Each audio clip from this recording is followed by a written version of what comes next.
everyone, and welcome back to The Damage Report, the place of a clean, crisp, no issues stream all the time. Jayar Jackson, how's it going? Oh, it's going well. It turns out the dragons that we have for Dragon Squad every week breathed on equipment and it melted a bit. You guys, you get what you ask for. You ask for Dragon Squad. Sometimes dragons get a little bit out of hand. They cause problems. Yesterday we had an issue where we didn't have any sound. Today we had an issue where we had staticky sound. I'm gonna make a bold prediction. Tomorrow, our mic audio is gonna function as the brown note. So everybody hold on to your butts. But anyway, okay, with that, lots of news to get to. Why don't we jump right into it?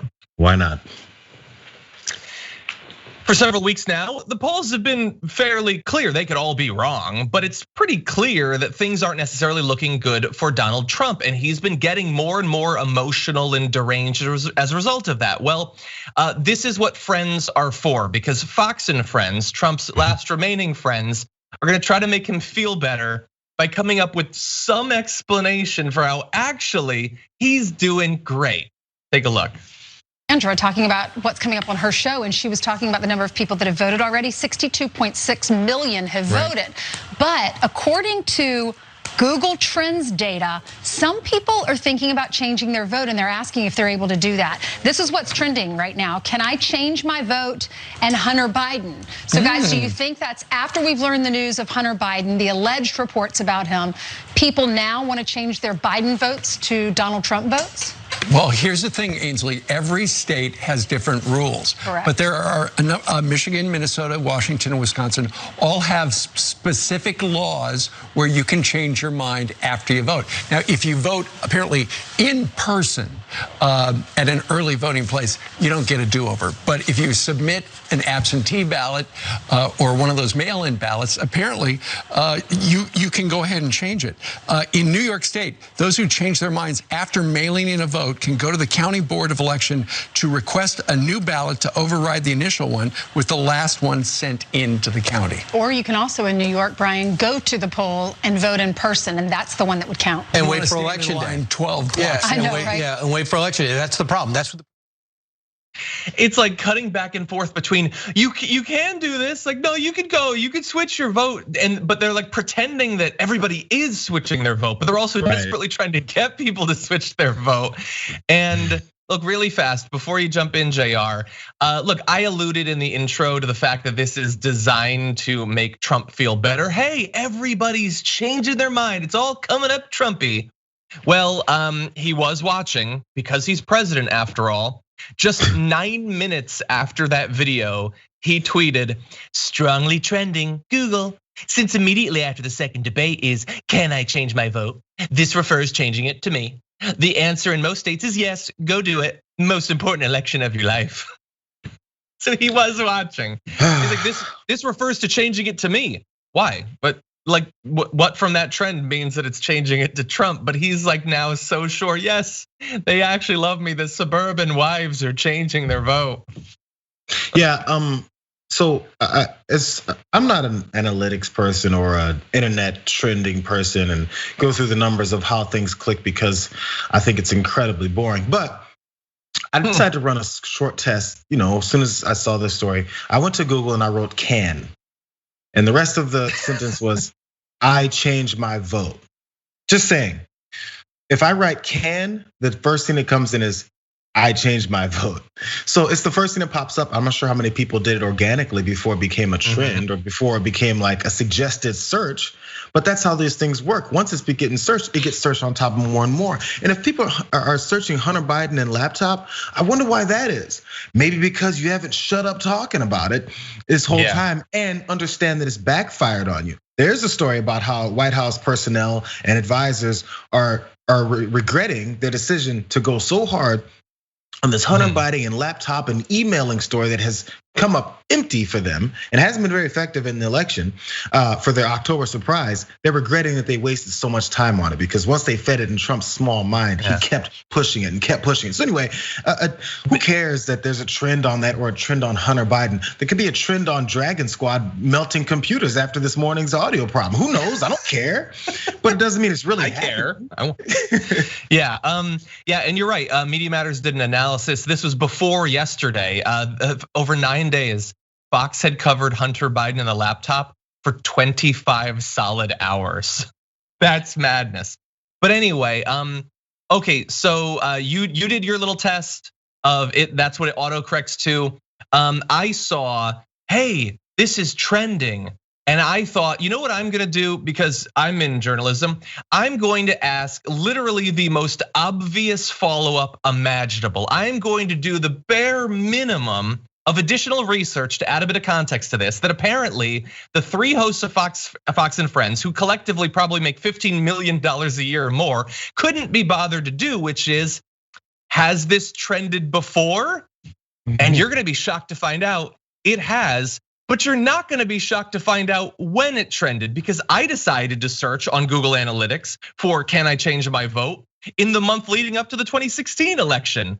And what do you know? It was trending then, exactly as much as it's trending now. I decided, oh my God, what if the conspiracy goes really deep? I'm gonna search in the month leading up to the 2012 election. And what do you know? It was trending then too. And it made me start thinking, I wonder why it would trend in the week before national elections. Maybe because that's the only time you'd be thinking about changing your votes, you doofuses. Yes, some people think about changing their votes before an election. It's happened in every election. You know what, I don't have the graphics for it, but it happens in the midterm elections too. It's not a shocker. And really fast, there's two reasons that I think they're discussing this. One is they're patting their audience and Donald Trump on the head to make them feel better. No, don't worry about the polls. Just trust the boat parades and the fact that people are changing their whatever. But the second one is more malicious. This is, I think, an argument that will be used for why they should not count votes that arrive after election day, as they're tabulating the vote. This is one additional thing they're gonna say. They're gonna say, look, a lot of people wanted to change their vote and they couldn't. That's just how the election was. So even though the votes are for Biden, those people, some amount that I'll randomly make up, they don't actually want Biden, they want Trump. What do you think, Jayar? Final thought. Absolutely. No, totally good thought. I hadn't even thought about that angle, because I'm always trying to think of how they may use something like this to then delegitimize the results. And that's exactly the way it's gonna go. And again, the assumption that goes straight from Trump's tweet, straight to saying, that means it's for me. Why does that mean it's for you? Well, why does that mean it's for you? Well, what about changing their vote for maybe their congressman? Maybe they want to change their vote for their senator. Who knows? Change their vote on Prop 22. Just say the thing you want to be true. That's what makes a true alpha male.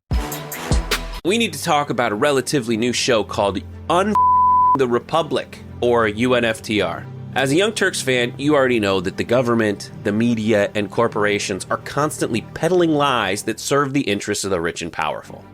But now there's a podcast dedicated to unraveling those lies, debunking the conventional wisdom. In each episode of the Republic, or UNFTR, the host delves into a different historical episode or topic that's generally misunderstood or purposely obfuscated by the so-called powers that be, featuring in-depth research, razor-sharp commentary, and just the right amount of vulgarity. The UNFTR podcast takes a sledgehammer to what you thought you knew about some of the nation's most sacred historical cows.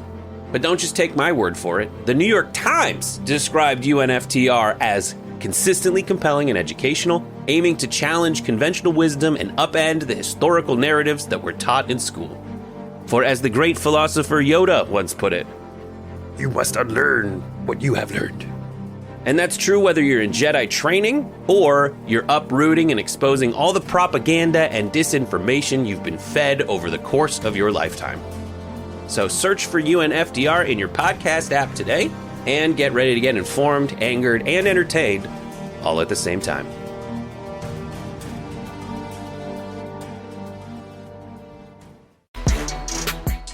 Well, it happened. Amy Coney Barrett is on the Supreme Court. Barrett was confirmed by a vote of 52-48 on Monday evening after Democrats exhausted the procedural maneuvers undertaken to delay her confirmation. That's what CBS said.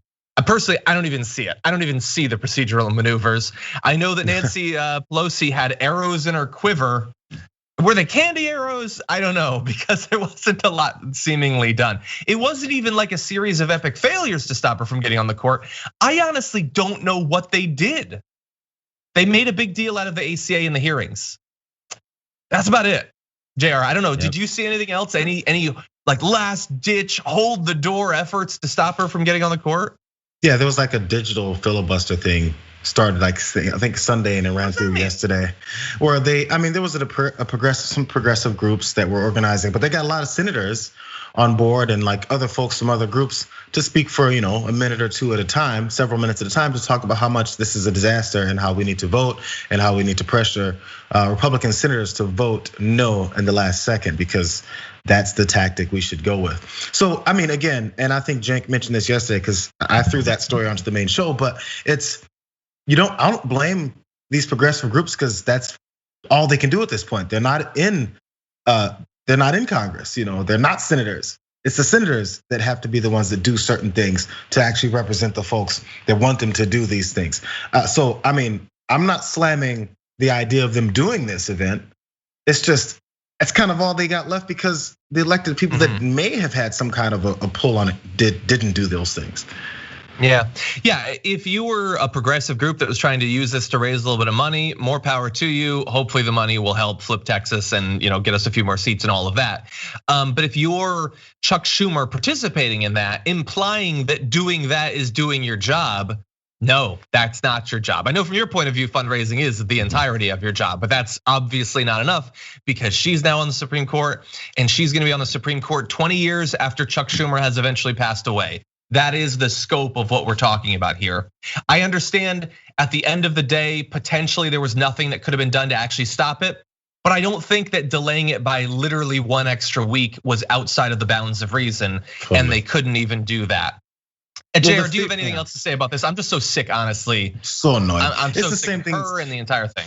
Yeah, as you said, these things have all been said, if not by you or I or anyone else. It's all kind of been obvious. Yes, something maybe could have been done, number one. Number two, I think there's a certain percentage, I wonder how high that is, of some of these senators that are thinking, well, they can push her through, but that means we'll win.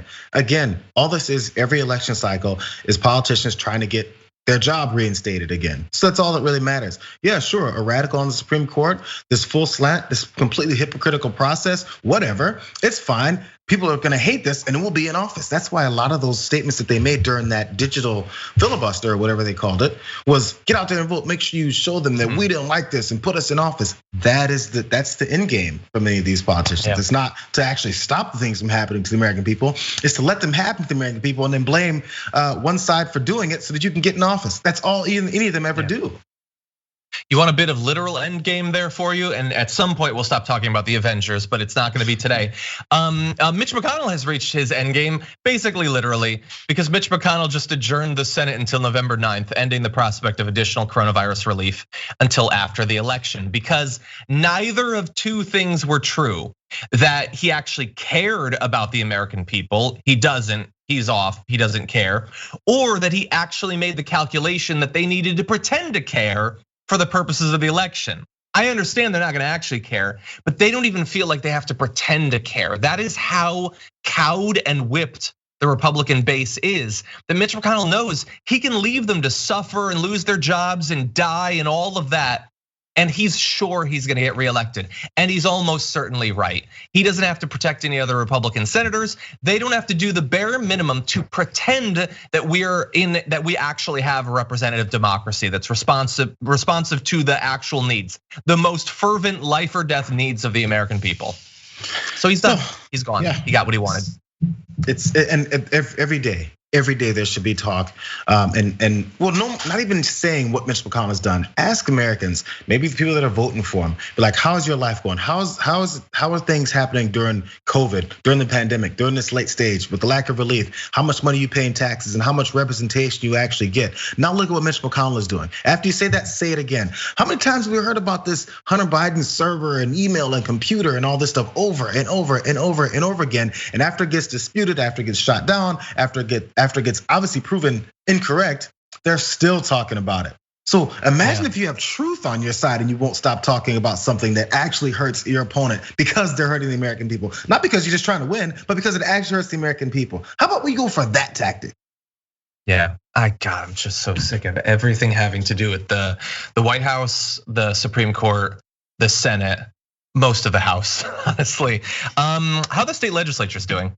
But anyway, look, that's the future of the Supreme Court. Amy Coney Barrett is now the future of the Supreme Court. There are your stakes, by the way, stopping further damage to the Supreme Court. It's already ruined, it's wrecked, it's shattered. But giving Trump a second term and letting him, replace Clarence Thomas or whoever would be like, we wouldn't even have anything to look forward to, hypothetically. So in day 2 of stakes week, I think it's being made pretty clear. I don't know if we need to do as much in this area. But let's move on to Brett Kavanaugh and another big issue. Donald Trump is continuing his effort to lay the groundwork for challenging any number of different aspects of the vote as it comes in next week and trying to find huge swaths of the votes to simply cancel. And he's being very clear about that. He tweeted this. A tweet that I literally couldn't copy because it is being partially blocked by Twitter, but there it is. Big problems and discrepancies with mail-in ballots all over the USA. How would he know? How would he know? He doesn't know, he's just saying it. Must have final total on November 3rd. So that's what he wants, sure. That's what he's gonna want. That's almost certainly what Amy Coney Barrett's gonna give him because he wouldn't have nominated her if she wasn't going to protect him. The issue is that it's not just her. Brett Kavanaugh yesterday participated in a ruling that is going to make it more difficult for ballots to be cast. It's going to disenfranchise possibly tens of thousands of people, and in a way that makes clear that he would be willing to sign on to not counting mail-in ballots after Election Day. So let's go through what I'm talking about here. On Monday evening, the Supreme Court decided in a 5-3 decision that any Wisconsin ballots dropped into the mail tomorrow must arrive at their destination by Election Day in order to be counted. A district court had instituted a 6-day grace period in order to accommodate what Justice Elena Kagan described as, quote, unprecedented administrative and delivery delays in her dissent from the court's majority decision. A majority decision that, by the way, would today be 6-3, of course, with Amy Coney Barrett. Ballots postmarked by Election Day could still be counted if they arrived within that window. So because it's a pandemic, because a lot of people are gonna be voting by mail, and because the mail system across the country was purposefully decimated by Louis DeJoy and the Republicans, they decided, you know what? It's taking much longer for mail to get there. It is taking an unreasonably long time. People would put their ballot into the mail thinking it would make it there by Election Day, and it wouldn't through no fault of their own. So we're gonna extend it by 6 days. And in a 5-3 ruling, including by Justice Kavanaugh, they said no. If you sent your mail 6 days, 7 days, 9 days before the election, and it doesn't make it there by Election Day, and on average in some states it's taking 10+ days, your vote is not gonna be counted. We're just gonna cast it out. We don't care. Now that is scary enough. I'm gonna give you his reasoning for why in a moment, but Jayar, I wanted to give you an opportunity to jump in first. Well, I mean, you're gonna give his reasoning for it, and I think we might already know it. We just may not know what he may say. Yeah, it's. I don't know how you can watch this happen from the coordination of dismantling the things at the post office that will allow for this to happen smoothly, to then the end game of this now being, hey, if you actually put your vote, your ballot in the mail in time, it no longer counts. Not by any fault of your own, but because you trust this system of this country that you live in, that you're supposed to say that you trust and love this system of the country you live in, the best in the world that we keep touting. But by no fault of your own, your actual ballot can mean nothing because we purposefully screwed it up. That's purposefully screwed up. So that's the legacy that we want to continue to have in this country, or at least is that the shining light on the hill that we want to let the rest of the world know that we now embody? Oh yeah, so we destroy the system that allows for free and fair elections. And then when you participate in that system, we say it's your fault and you don't get to vote. Yep. Okay. Yeah, basically. Okay. Yeah, now that is horrible, but let's throw on top Kavanaugh's argument for this. So this is what Brett Kavanaugh said in that ruling. For important reasons, most states, including Wisconsin, require absentee ballots to be received by election day, not just mailed by election day. Those states want to avoid the chaos and suspicions of impropriety that can ensue if thousands of absentee ballots flow in after election day and potentially flip the results of an election. So I'm gonna let a dissenting judge respond to that. I will say maybe we could have avoided those suspicions and them flowing in afterward if the post office hadn't been purposefully destroyed. And you know that full well, Kavanaugh. You know Absolutely. What they were doing. You're pretending you don't. Then he goes on to say, and those states also want to be able to definitively announce the results of the election on election night, just like Trump was saying in his tweet, or as soon as possible thereafter. Moreover, particularly in a presidential election, counting all the votes quickly can help the states promptly resolve any disputes, address any need for recounts, and begin blah, blah, blah, blah, blah. So he's saying, even though there is no reason that the election has to be called on the actual night, and many, many elections have not been, the media projecting a winner is a different thing than the states actually certifying a winner. That is the most standard thing in the world, is that it's not called on election night. Kavanaugh is now jumping in and pretending that it needs to be called on election night, even though that's not actually how it normally goes. So here's the dissent from Justice Elena Kagan, who responds to a couple of these concerns. Justice Kavanaugh alleges that suspicions of impropriety will result if absentee ballots flow in after election day and potentially flip the results of an election. But there are no results to flip until all valid votes are counted. Absolutely. And nothing could be more suspicious or improper than refusing to tally votes once the clock strikes 12 on election night. To suggest otherwise, especially in these fractious times, is to disservice the electoral process. So that partially, I think, is a warning that she knows that he is going to sign on to a call to not count votes, not just received after election day, but counted after election day. It's not flipping. It's not flipping. Like we always have this joke on election night that here comes so-and-so. They're not new votes. They're all votes. In fact, those mail-in ballots were cast long before the day of votes. They just take longer to count. They are every bit as valid. Kavanaugh knows that, but he also knows that they're less likely to favor his chosen candidate. He's not some apolitical robot. He is a hardcore conservative Republican who is going to lie and deceive and twist the law to get Donald Trump reelected. And it is on display. This is not some hypothetical. We're not talking about next Tuesday or the Saturday after that or a month after that. Right now, they are already making changes to states to make it so that some votes aren't going to be counted. The 10, 20, 30,000 votes might end up not being counted as a result of that decision that they just made last night. And historically, which party wants fewer votes to be counted?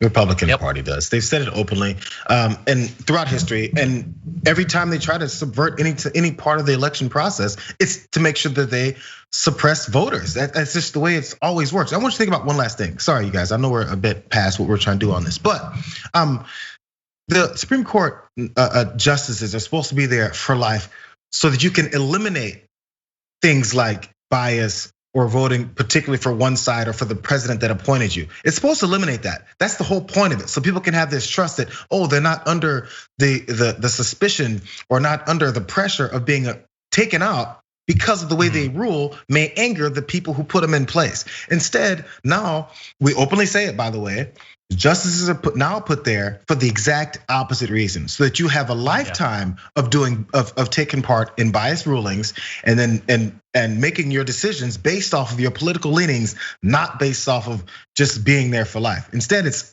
he's gonna vote my way for life. That's what we need. It's openly said. It's completely flipped the reason why we have lifetime appointments.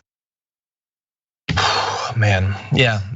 Okay, well, I hope people are paying attention to this. We're warning you. We're warning you.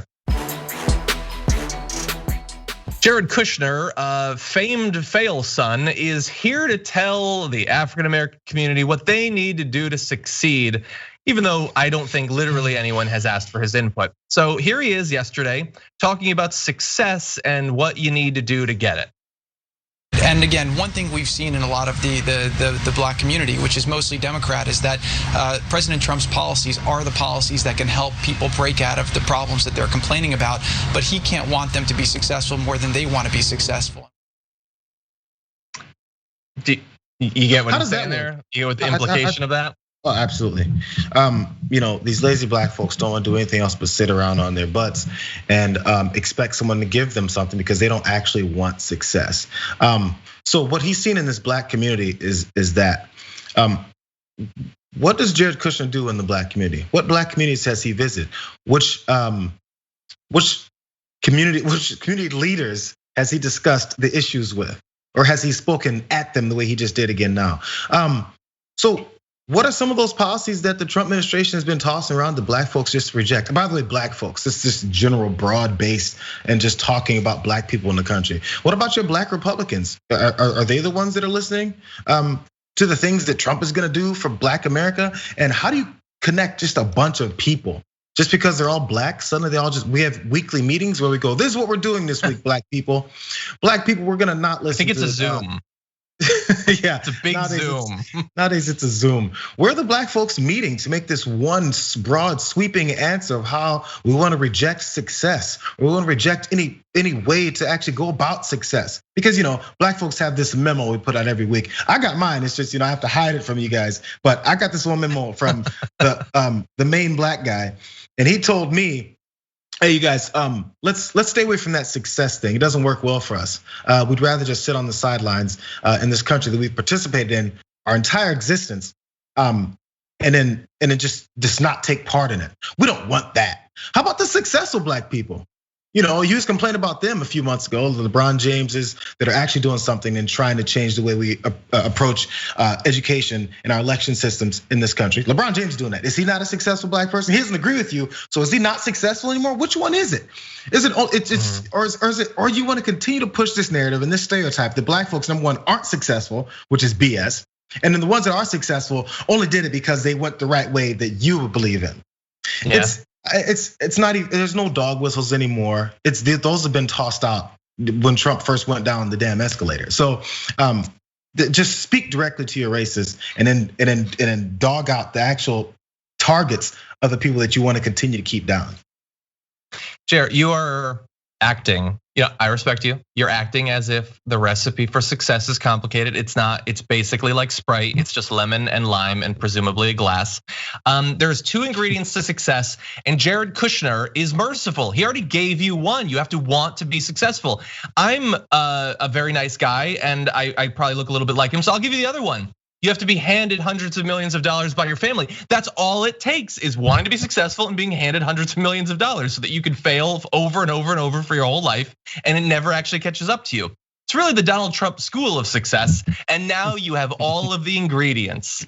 Being lectured to by Jared Kushner about what it takes to be a success is the richest thing in the world other than the family that gave him everything he has, basically.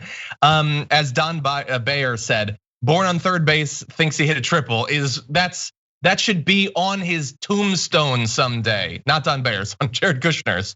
Yeah, just handed money, handed opportunities, handed skyscrapers, and eventually handed positions in the White House by a guy even less well-equipped and experienced to actually do something about those things. So anyway, Jared Kushner, like no one was asking. It's the definition of the absolutely nobody meme from Jared Kushner right there. You want a little bit more? You want a little bit more Jared Kushner?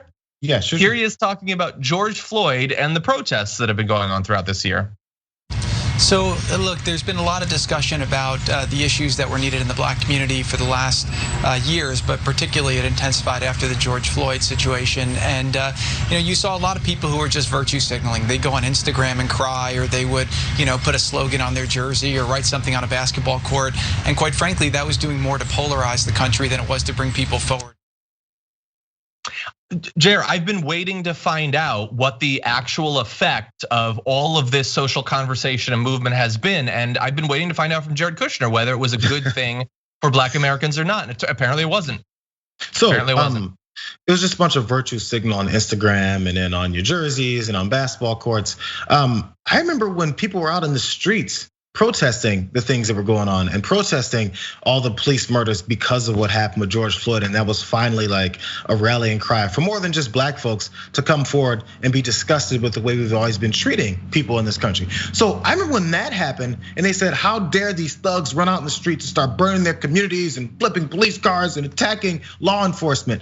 Which one is it? Are they sitting on Instagram virtue signaling, or are they in the streets trying to protest what's been going on? Which one is it? No matter what we do, it is a problem. That's what the answer is. If you stay quiet, why are you staying so quiet? It must not be a problem. If you get loud, why are you so loud? You're so aggressive. This is what's wrong with your community. If you go on the internet and say, hey, we're gonna organize and do this. Hey, why are you just on the internet sitting around doing nothing? No matter what you do, you're wrong. That's where the power structure comes in. If you're sitting in a position of power like this guy is, by absolutely no work of your own by getting there, you're sitting in your position of power.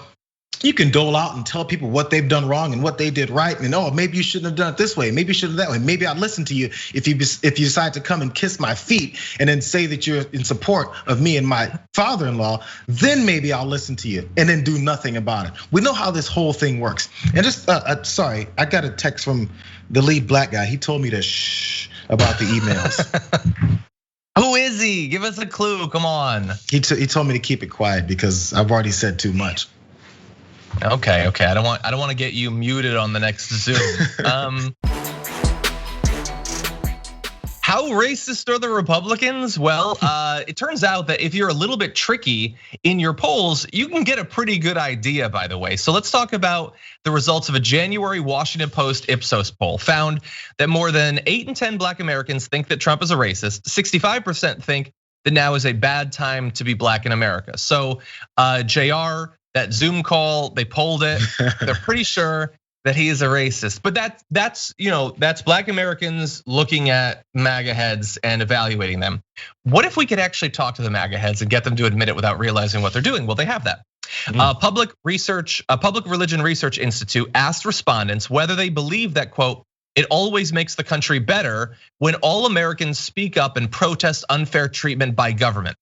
Then it asked the same question, but substituted black Americans for all Americans. And so these were two different groups who were asked the question. Some people were asked about everyone. Some people were asked about whether it's good when black Americans protest the government. Democrat respondents made no distinction between the two questions. 71% answered yes to both.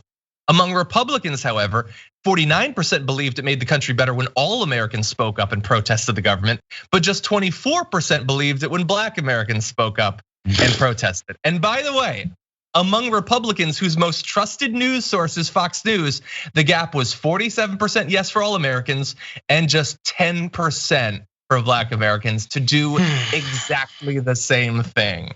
You mean all that stuff that we say we're founded on and the principles of the country rising up. By the way, these Republican voters are also the ones who like to talk about the tyrannical government, that we have to make sure you clutch your guns close to your heart to make sure you're ready to go and flip over once they start stepping on your rights. Remember that? That's the whole basis. I'm surprised only 49% of Republicans only want that, just even for the folks that they think are the ones that have the right to do this. It's the way it's always been. If you've demonized a group long enough, and if you've definitely taken away their rights, and then also throw all these characteristics on them that they're the worst kinds of humans in the world, then of course you won't think that they have any reason to take part in the same level of dispute and opposition to government entities that you have. You can come and say, I'm gonna shoot you, I'm gonna come kidnap your governor. This is being said and partially planned. But if you just go on the streets and protest, that's a bigger problem. Think about that. Bigger problem. Yeah, and like that 10% of people who love Fox who think it's good when black Americans protest unfair treatment. Like the question wasn't when they're rioting in the streets. It was just, should they protest if they're being treated unfairly? And only 10% said yes. I would like to meet that 10%, by the way. Is that libs hate watching? I don't know. No, I guess they're registered Republicans, but yeah, and think about that. They have been trained to think that it's illegitimate. And honestly, why wouldn't they? I mean, they watch Fox News. It's the core is racism. That's all it is. There's a little layer of fake populism, but that's a micron deep. It's racism. And yeah, of course they're gonna think that black people protesting unfair treatment makes America worse off. It's because they think the unfair treatment makes America better off. They want the unfair policies of the government, the unfair way that the media, society, all of that. They think that that's what made America great. Remember, they want to make it great again. They want to go back to those times. No, they're gonna find it really inconvenient when people are trying to stop us going back to the 1950s. It's also a characteristic of the way that our system works, as far as if you're in a capitalistic country like we are, and it's cutthroat, and the only way you can get ahead is by cutting the guy's throat that's right next to you and slightly beneath you, you're gonna go to cutting throats, or else you're not gonna make it. Hey, I've got a family, I need to cut some throats in order to make it. I'll cut some throats, I don't care who it is. But if you have a collective narrative that says these several particular groups of people are a hindrance on you making it and feeding your family, or getting to the success rate where you think you can hand down some riches or some wealth to your offspring, why not cut the group's throat that we historically have called animals, less than human, violent, angry, and not intelligent, lazy, don't want to do anything for themselves? Jared Kushner just went through all this. These aren't old tropes. This was said yesterday, or if not that, the day before. Yeah. This isn't old, this isn't going back to 1957. This is the same narrative and the same thought process they've always had. And when you demean a group of people to this degree, an entire group of people to this degree, you can easily say, I don't care about them. They're just animals. It's the same narrative every time. It makes it really easy. We euthanize dogs every day in shelters and people don't cry about it. Some do, but we don't cry about it because they're just dogs. So if you equate humans to dogs, certain ones, you can just stomp all over them. It doesn't matter. Yeah. Let me add just one more stat from that poll. 57% of Republicans believe that whites face a lot of discrimination. Just 52% believe that Black Americans do. Among Democrats, 13% said whites encounter a lot of discrimination, 92% said blacks do. So a little bit of a difference there between Democrats and Republicans. They think that white people are more discriminated against than Black Americans. And again, of course, I get it. None of this is super shocking. They're literally told by Tucker Carlson every day that white Americans are more discriminated against. But I'm white. I don't know what the discrimination that I'm supposedly suffering from every day is supposed to be. I'm racking my brain. Okay, yes, Jayar won't let me go on that Zoom call, but I get it. Okay, that's discrimination. Other than that, I honestly don't know what it is. There is so much explicit benefit, the white privilege that you get, and then so much implicit stuff too that you have to be really, really trying to pay attention and trying to ferret it all out to even understand all of the ways that you're benefited. And maybe for some of these Republicans, if they don't talk to Black people, they don't have Black friends, they don't know anything about that worldview, and they don't want to know, it's easy to create this fiction where in fact you are the biggest victim ever. But man, from the outside looking in on that is a sad way to go about your life. Yeah, it's the only way to hold on to any kind of position that you have is to then do the reverse psychologist. Oh yeah, there's so much racism for us. So who's backing up this racism? What law system has been put in place that targets white Americans in this country? You know what? As a guy, as a straight male in this country, I have privileges. I'm a Black person too, but I have privileges over other folks that maybe have the same skin tone as me, but have different sexual orientation, or also are women. So you can stack all the things that break down more and more discrimination and more bias and more help. I've never been told on anything I've ever done that, hey, Jay, because you're a guy, I don't think you can. Well, I'm not gonna let you do this because you're a guy. It may have been said that because I'm Black, but there's things that I have privileges because I'm a straight male in this country. Still Black, but I have privileges. If I say that out loud, I don't lose my job now. I don't lose my car, I don't lose my apartment, I don't get kicked out of stores because of it. None of that happens just because I'm a straight male. I'm just saying. So it's okay to admit something, and it doesn't mean you're gonna lose those privileges. When you think about it, it is very easy to figure out the recipe for success for literally everyone who appears on Fox News. If you are part of any sort of group that is discriminated against, whether in terms of sexuality or race, gender, anything like that, religion, you go on the show and say why, in fact, the thing you're discriminated against for is bad and those people are bad. That's what you do. And if you're not a member of one of those groups, if you are a white, straight, cis male, you go on and say, oh, in fact, all of those are just the biggest weaknesses and the biggest things that you're discriminating against. It is so see-through and so perfect. It applies to literally everyone that they allow on the airwaves. What a pathetic, and at the same time, they will then step back at the end of the day and say, that's strength. That's what strength is, taking all of your built-in genetic advantages that you didn't have to do anything for, that society has arbitrarily decided to advantage, and saying, in fact, that makes me the strongest fighter, that I have to suffer through having all of this privilege. Yep, your entire identity is in your privilege, so much so you don't even realize it anymore. Yeah. Ugh. Okay, let's turn to a slightly more funny story, maybe, I guess. At least we'll get to talk about someone for once that we actually are fans of. Republicans are obsessed with AOC. That's not new. They've been obsessed for a really long time, but now it's actually sort of costing them. So she is facing a Republican challenge in her reelection bid. You may not know that because it's pointless and she's gonna win by a gigantic margin, but she has one. John Cummings, he's raised $9.6 million in his bid against her. I don't know what is a bigger waste of political money than that. I guess Bloomberg's run was a waste of a lot more money, but that's $9.6 million that I guarantee any number of Republicans locked in tight reelection bids or challenges would love to have a little bit of that money, but instead it's flowing to the guy who's going up against AOC, not because he has a chance, he doesn't, but because Republican donors hate AOC with every fiber of their being, and it's costing them. It's costing them. There's a Republican strategist. No, what were you gonna say?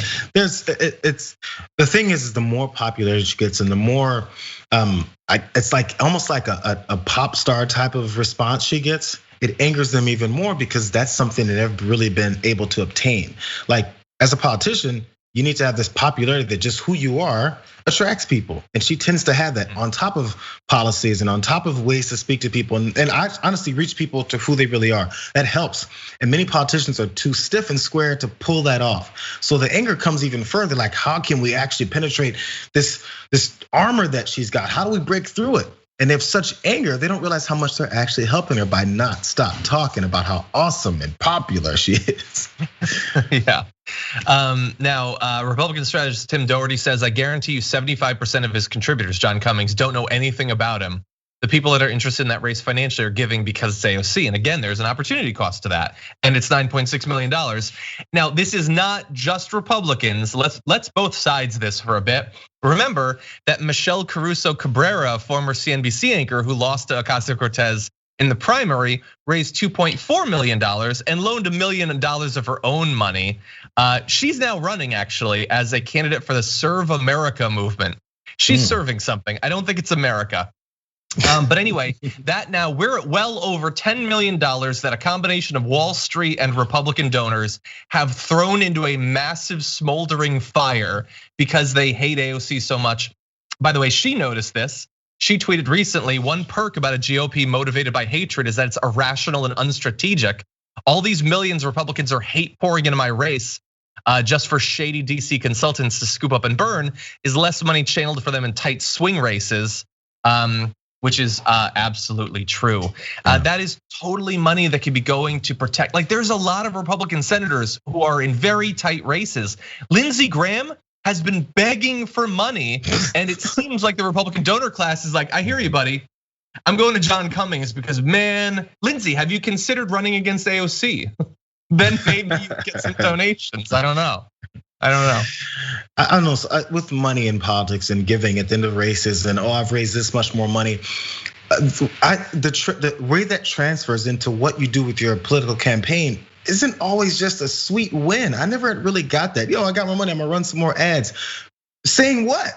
What is it you're gonna say that's gonna dispute the reality of the situation? I don't care how much you say it. I'm gonna flood the airwaves with these false, ridiculous ads that mean nothing. Okay. The people watching are going, this is stupid. So what's the point of spending that money just to say you did? I don't know. Maybe. It really shows that the connection between money and getting elected is so intertwined that they can't not admit it.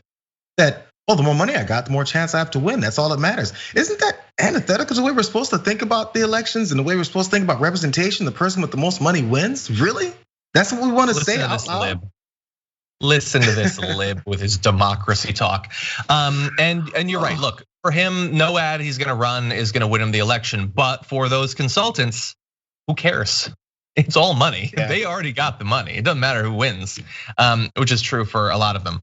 But let's turn to a slightly related story. You know who's really obsessed with Ted Cruz?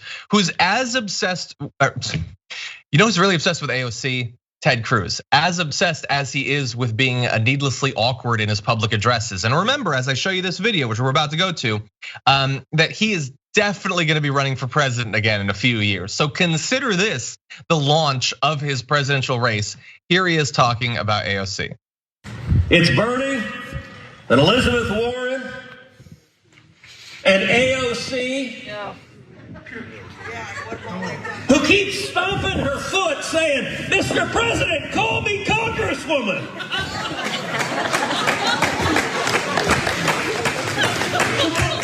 Like, what the hell's wrong with you, lady? Like, that's just dumb. But that's who's setting the agenda.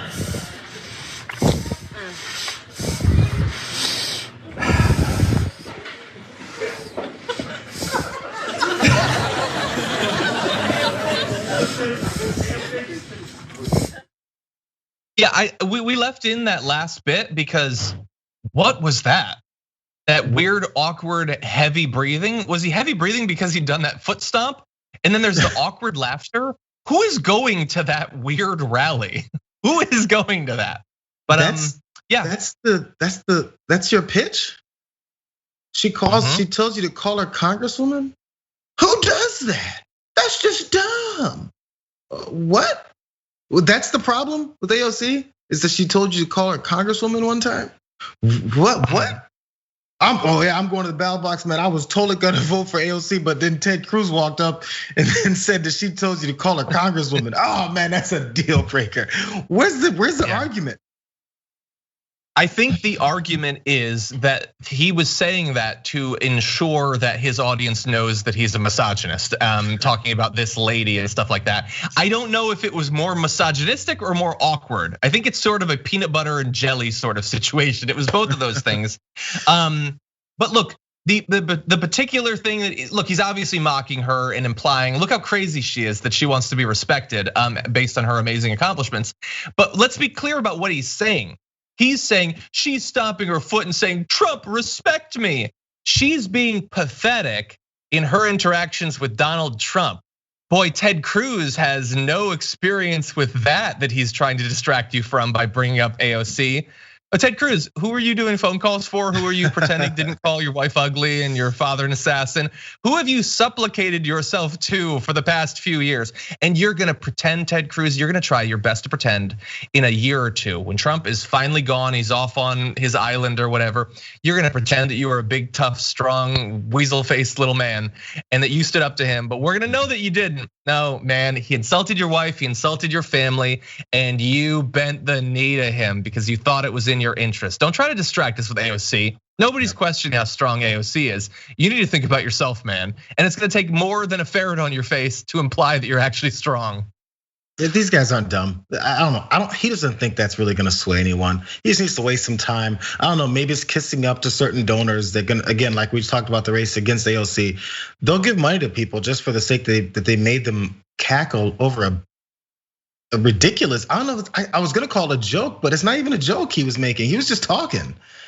It was weird. It was very Mean Girls, except it doesn't stick. I mean, it's so Mean Girls by way of someone the Mean Girls would have never spoken to. That's so weird. I mean, at least bullies have like a posse behind them that laughs at their stupid jokes so they can seem like they're funny or making fun of you. This guy's just up there by himself breathing into a mic. Hey, OC. Who's on that guy's side? Who went home and said, I heard Ted Cruz breathing in the mic today. I think I'm gonna vote for that guy. Ted Cruz, keep her name out of your mouth. Jayar, keep her name out of your impersonation of his mouth. Because I don't like either of it. It makes both of them are bad. They're real bad and I don't like it. It may be hard to remember that Kayliegh McEnany, long before her binder of defenses of Donald Trump, used to appear on CNN. She was actually pretty critical of Donald Trump. We've talked about that in the past, but it turns out that way back in 2015, she actually spoke in particular about what it would be like if Donald Trump went up against Joe Biden. Listen to this. Advising a campaign, which of the Democrats would you want to go head to head against? I would say Joe Biden is who I'd want to go head to head against for the reasons you just articulated. That being said, I think the Republicans run into a problem if it is Joe Biden and if it is maybe a Trump on the other side, because Joe Biden, one of the things he is remarkable at is really kind of being a man of the people and resonating with middle class voters, feeling like coming off as human. You know, his gaffes, as much as we make fun of them, to a certain extent, they make him look human. So in that sense, he's likable. So while, you know, I think Joe Biden would be an easier person to beat, I think, at the same time, you know, we've got Hillary Clinton's mistrust or mistruths. We have someone who is not a good politician. So it kind of is a toss-up, really. But I say at the end of the day, probably Joe, although if Trump is against Joe, I think the juxtaposition of kind of the man of the people and kind of this tycoon is a problem. Although Donald Trump remarkably is coming off as a man of the people despite being this, you know, wealthy business tycoon.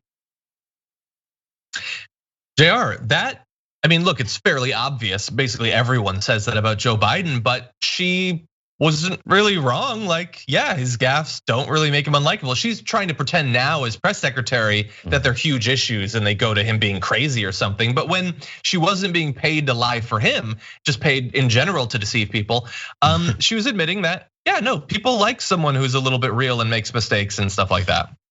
Crazy enough, Kayliegh McEnany gave like an actual Republican assessment, political assessment of what the race, what she feels it would be. Yeah, she still was leaning towards Trump, is still saying she thinks Trump could beat Biden. This is again 2016, when Biden didn't actually run. But it really, it gives you a full, clear illustration of the way a Republican would think and analyze something like this from their perspective versus a Republican who's now paid to demonize and campaign for their perspective. So the idea is to create this scenario where the other person's a monster and everything that they do or say, every step they take means that destruction, total collapse. But when they're not actually in the race, you can say things honestly like, yeah, there's issues that Biden has, but these are the good things about him, because that's just a normal thought process. She's not actually as dumb as she has to be now that she's working for Trump.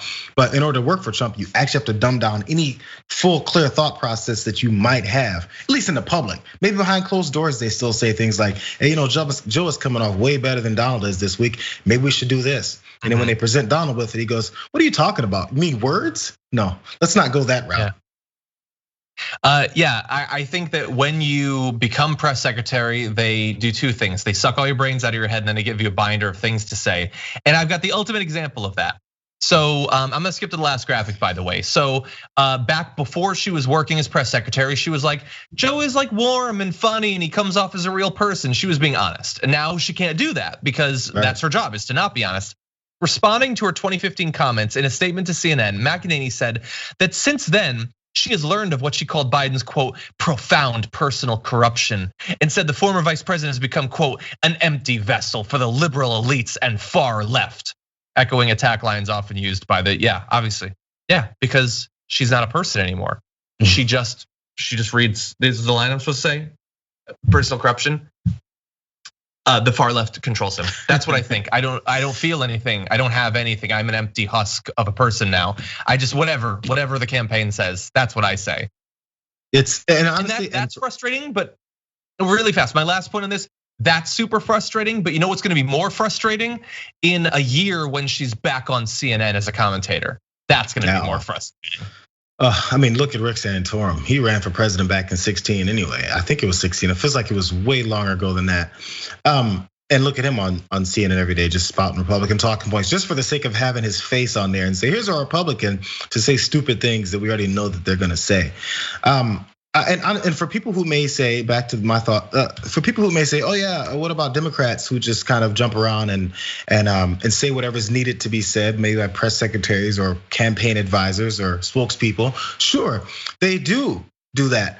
But that's why people, and this all ties back together. That's why progressives that are getting so popular in this country are that popular, because people can see through the BS. And when someone actually comes through and says something that they believe in and goes for an approach that they believe in without all of the political fancy icing on top of the cake, people like that. Yeah, it happens with establishment Democrats too. They jump around, jump ship, say one nice thing about somebody, then flip back and do it another way. We know that happens. We know how much the Clintons loved Donald Trump and them before. They all interact and love each other. It's just now when it comes to election time, they start pulling out the knives. How about we get consistent, be truthful, and say what you believe in, and then fight to go that direction? That's what progressives are doing, and that's why both of these establishment sides don't like that, because there's a little bit too much reality, and it makes them look as fake as they are. Yeah. So see-through, man. Like this is one of the things that turns people off to politics. They look at that and they think that's not a real person. That's not a person who's actually telling us what they think or feel, and they're not thinking anything, and they're not feeling anything. They're just being paid to lie to us. Anyway, Jayar, thank you for making this Big News Tuesday. Appreciate it. The next time we have you on the show, I mean, we're gonna be doing election coverage tomorrow, but everybody needs to know that on day one of the fallout of the election, day 3 of election week, the first post-election show is gonna be Jayar Jackson. That's gonna be something. Looking forward to it, Jayar. Oh man, this is all set up. This is the whole reason I chose Wednesdays. I chose a long time ago, knowing that the day after the election I'd be on. And every election off into eternity, he will be the first guest. So Jayar, thank you for that. For sure, thank you guys, love it. See you. Very excited to be joined on the program by the executive director of Color of Change PAC, Arisha Hatch. Welcome to the Damage Report. Thank you so much for having me. Very excited to have you on, in particular with just a few days left until the election. I've been very curious with 2020 being the way it is, this campaign being the way it is. I can imagine that Color of Change has probably been quite busy for a lot of different reasons. In terms of the election, what are some of the focuses throughout this year of the organization? What have you all been working on? Well, there's obviously so much uncertainty around this election, as well as so much disinformation targeting Black voters. We saw that very quickly very clearly in 2016, how Black voters were being targeted in different ways than they have been in the past. And so our focus has really been on, one, being in contact with our more than 7 million members across the country, making sure that they're prepared and ready and have all the information that they need in order to participate, but also having our members become volunteers and talk to low propensity, irregular Black voters about what's at stake in this upcoming election.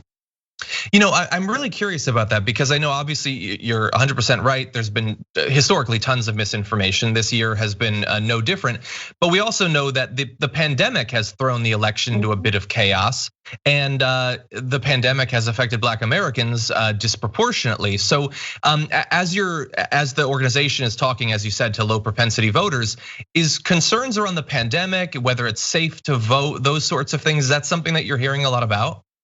Absolutely. And I think the thing that we saw very early on is that although the pandemic should have been leveraged in order to open more polling centers, in order to make it easier for people to vote, we actually saw right-wing people shutting down more ballot centers, pushing back against vote by mail as a means to vote. And so we've seen this sort of like crackdown that we think really furthers and enables the level of obstacles and hurdles that have been placed in front of Black people in order to participate. And so what we've been really preaching over the last several weeks is for people to have a plan, to vote early if possible, but to vote in whatever way they feel comfortable in this upcoming election, given the swirling disinformation that's happening in their communities and online.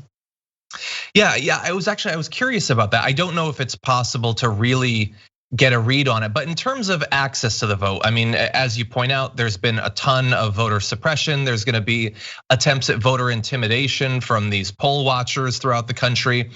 But we also have in some states expanded access to vote by mail and early voting. Overall, with all of that, the suppression as well as some of the limited measures that have been put in place because of the pandemic, how would you compare the access and ease of voting in this election to past elections? I actually think that Black folks have experienced this before, and it might feel new to some of our allies in the same way that, folks are experiencing what's happening in terms of like criminal justice and police violence and new ways. Like it feels new to a set of people. I actually feel like some of those barriers have been spread to others. This conversation about vote by mail, which has been perpetuated by Trump, causing insecurity. As we surveyed and polled our members, many of them had a deep distrust for vote by mail, and yet signed up for it because they feel like it's a civic duty. Many of our members and the people that we're talking to have a deep distrust of government's ability to actually make the changes that they want to see, but believe that it's their civic duty and their responsibility to participate. And so in a lot of ways, it's not new. And yet we want people to be as safe as possible. We know that the pandemic has had disproportionate effects on our community. And so we're just really encouraging folks to make a plan to vote early. If they trust the vote by mail system, to vote by mail or by absentee, depending on their state's laws. But yeah, I think that's the state we're sort of in. You mentioned a couple of things there. So obviously you have the election, and then you also mentioned criminal justice, and there have been protests for something like 8 months now. Obviously, when you're talking with these voters, is there a connection between those two things? Are people seeing their either participation or not participating in the election as sort of an outgrowth of all that's been all of the protests and all of the discussion and all of that throughout this year? Is that a thing that people are linking in their minds? Absolutely, but they're making the connection between the local races that they want to focus on. There are a set of district attorney races or city council races that they really believe, once you talk to them about the fact that these races exist, they believe that these public officials at the local level could actually make the changes that they want to see. At the national level, at the federal level, what folks are really talking about is the culture that's been enabled, the racist, sort of sexist culture that's being enabled by Trump and other right-wing rhetoric.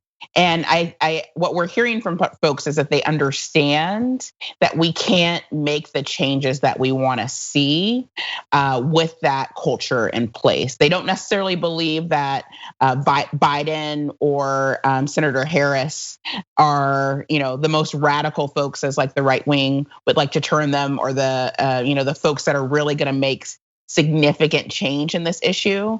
But they do understand that the environment and the vibe, sort of, I think is how one of our members explained it, the vibe has to be different in order to make the shifts that we need to see.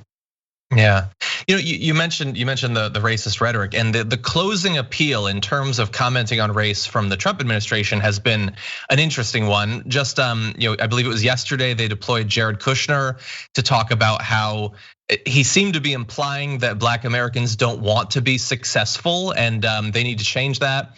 You had Trump at the last debate, his last direct appeal to the American people, saying that he's the least racist person in the room. I guess they think this strategy could work. Obviously, I'm white, but it doesn't seem to me that would be appealing if I weren't. I don't know. Do you disagree? Is there anything in there that hypothetically could help them make inroads amongst Black voters? I've seen zero evidence to believe that the Trump campaign is actively courting Black voters. I believe that the Trump campaign is actively working to deter Black voters, as we saw more evidence from several news reports in the last several weeks. They're working to convince Black folks that the Democratic Party isn't for them, that their vote won't count, or doesn't matter. But really, all of their messaging around Black people and Black voters, I believe, is being targeted towards white swing voters, and really dog whistling towards certain biases. I watched the Jared Kushner interview as well, and what I saw as a person that was on message for his campaign. He wasn't speaking off the cuff. These were talking points. This is what the campaign and the Trump administration believes about Black people. And it is consistent with their approach and talking about Black folks. I don't see an active recruitment effort. I see an effort to depress us and to make a set of swing white working class voters afraid of us, or feel like they are not racist by continuing to vote for Trump.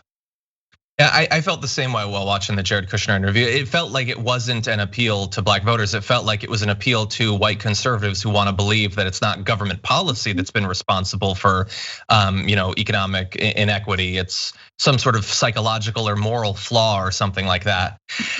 So going forward, I'm curious.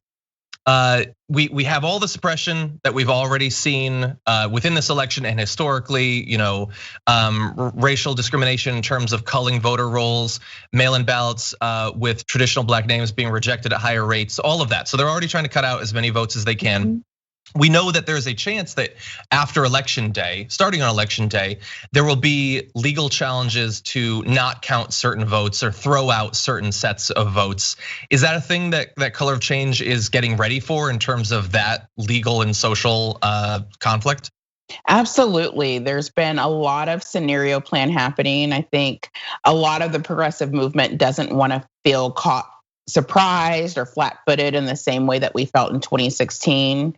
Obviously, most people didn't expect for Trump to win. And so I know that the movement has adjusted and understands that message. And as such is preparing for a lot of different scenarios in the aftermath of the election. We're preparing for the reality that we might not know Tuesday night who is going to be the next president of the United States. And that's a new normal for us as a country, but probably a more appropriate approach to how we decide who should lead the free world. We should actually count every single ballot. But there are lots of preparations going on. There's obviously a lot of uncertainty. And for a lot of Black folks, this level of voter suppression, the obstacles that are being put in front of people in order to participate, as well as the things that are happening on the back end to reject applications are not really new. This is what has been happening in Black communities for generations. And yet we're continuing to march people to the polls. We believe it is our civic duty to vote. And we believe that we have a system that is strong enough to support increased vote by mail, to support a higher vote count. We believe that the democracy should be able to support it, but we're prepared for the worst as well.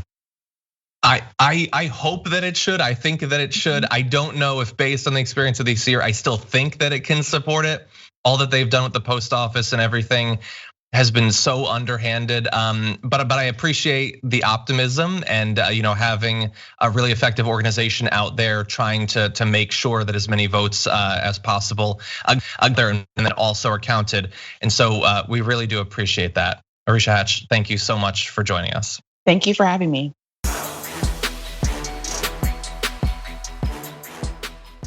Thanks for listening to the full episode of The Damage Report. Support our work, listen ad-free, access members-only bonus content, and more by subscribing to Apple Podcasts at apple.co/TYT. I'm your host, John Adarola. I'll see you soon.